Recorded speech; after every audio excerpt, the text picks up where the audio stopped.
రాజశేఖర్ అండి. రాజశేఖర్ ఏం చేస్తుంటారన్న?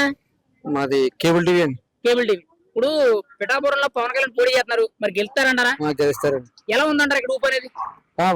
Pawan Kalyan one side అయిపోయారండి. వన్ సైడ్ అంటారు. మరి ఈసారి గీత గారికి ఏం ఛాన్స్ లేదా? గీత గారు ఆవిడ మంచి ఆవిడే కానండి. ఇక్కడ జగన్ కి పవన్ గారికి యుద్ధం అండి. మన గీత గారికి ఏం కాదు, గీత గారు మంచి ఆవిడే కానీ మన జగన్ మీద వ్యతిరేకత ఒకటి పవన్ గారి ఖచ్చితంగా పడుతుందండి. గీత గారి వర్షం పక్కన పెట్టేయండి. అంటే ఇప్పుడు పోటీ అనేది పవన్ కి జగన్ కి తప్పితే మధ్యలో గీత గారు అట్లా ఉల్లిపోయేలాగా పక్కన గీత గారిని పెట్టేశారంటారా? గీత గారు జగన్ గారితో యుద్ధం మన అందరికీ. ఇప్పుడు జగన్ గారు అన్ని పూర్తి చేసిన తర్వాత ఓటు అడుగుతానన్నారు. ఒక 5 క్వశ్చన్స్ అడుగుతాను, అట్లా సమాధానం చెప్పండి. ఒక పిఠాపురం మాటగా ఇప్పుడు ఫస్ట్ మీకు రాజధాని అనేది కడతానన్నారు, పూర్తి చేశారా? మీకు లేదండి. 3 రాజధానులు అనేది లేదు, ఎక్కడ రాజధాని లేదు కదండి. మరి పోలవరం ఇప్పుడు ఈ 5 ఏళ్లలో పూర్తి చేసి మీకు ఖచ్చితంగా ప్రజలందరికీ సాగునీరు అందిస్తానని చెప్పాడు.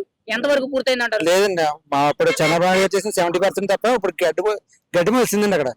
అది పోలవరం ప్రాజెక్ట్ పెండింగ్ అయిపోయిందండి. మరి ప్రత్యేక హోదా తీసుకొస్తాను, మెడలు వంచాను అన్నాడు. కేంద్రం మెడలు వచ్చి తీసుకొస్తానన్నారు, వచ్చారా? ఈ నెల కాలు చేతులు పెట్టుకున్నాడు కేసు కొట్టేమని. మరి విశాఖ రైల్వే జోన్ తీసుకొస్తానన్నాడు, ఎంతవరకు వచ్చిందంటారు? అది లేదండి. అది లేదంటారు. కొన్ని విశాఖ స్టీల్ ప్లాంట్ ప్రైవేటీకరణ ఆపుతానన్నారు, ఆపారా? లేదండి, అది పవన్ కళ్యాణ్ గారు ఇల్లు ఆపారండి. మోడీ గారితో మాట్లాడి పవన్ కళ్యాణ్ గారు ఆపారండి. వైసీపీ అవ్వలేదంటారు. కొన్ని యువతకు ఉద్యోగాలు ఇస్తానన్నాడు, ఎంతవరకు ఇచ్చారంటారు? ఏం అవ్వలేదండి, ఆయన చేసింది ఏం లేదు, ఉద్యోగాలు కూడా ఏమీ లేవంటారు. కొన్ని మద్యపానం పూర్తిగా నిషేధం చేస్తానన్నాడు, ఎంతవరకు చేశారు?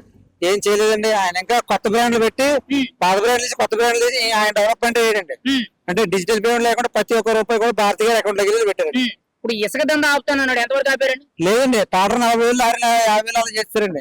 ఒకప్పుడు ఇప్పుడు పని చేసుకున్నాక వాళ్ళకి తాపీ వ్యవస్థ చేసి లేబర్ కూడా పని లేకుండా పోయిందండి. అది ఫైనల్ గా మరి ఇన్ని అంశాలు ఆయన పూర్తి చేశాడంటారా, చేయలేదంటారా?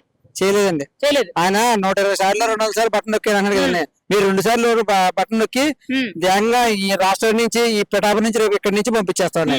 అంటే మీరు దేని బటన్ నొక్కుతారు? 140 బటన్లు నొక్కిన దానికి మీరు 2 బటన్లు నొక్కుతారన్నారు. 2 గ్లాస్ కి నొక్కుతారు. గ్లాస్ కి నొక్కుతారు. మరి ఆ 2 గ్లాస్ అనేవి ఎలా ఉంటాయంటారు? ఇక్కడ ఫుల్ మెజారిటీ వస్తారు. మెజారిటీ పక్క ఎలా ఉంటుంది అంటారు పిఠాపురం పవన్ కళ్యాణ్? వన్ సైడ్ అండి. పవన్ కళ్యాణ్ ఇక్కడ పిఠాపురం అంటేనే ఇక్కడ దత్తాత్రేయుడు ఎలా ఫేమస్, పవన్ కళ్యాణ్ అంత ఫేమస్ అండి. అంతే ఫేమస్. ఎంత మెజారిటీ వస్తుంది అంటారు? 1,00,000 వస్తుంది పక్క, డౌటే లేదంటారు. అది ఫైనల్ ఒక్క మాట, మీ కాబోయే ఎమ్మెల్యే ఎవరు, ఎంపీ ఎవరు, ఒక్క మాటలో చెప్పండి. మా ఎమ్మెల్యే గారు పవన్ కళ్యాణ్ గారిని, ఎంపీ గారు ఉదయ్ శ్రీనివాస్ అండి. అది పక్క ఫిక్స్ అయిపోయారు. అయితే మీరు ఈసారి డౌటే లేదంటారు? డౌట్ లేదు. ఓకేనండి.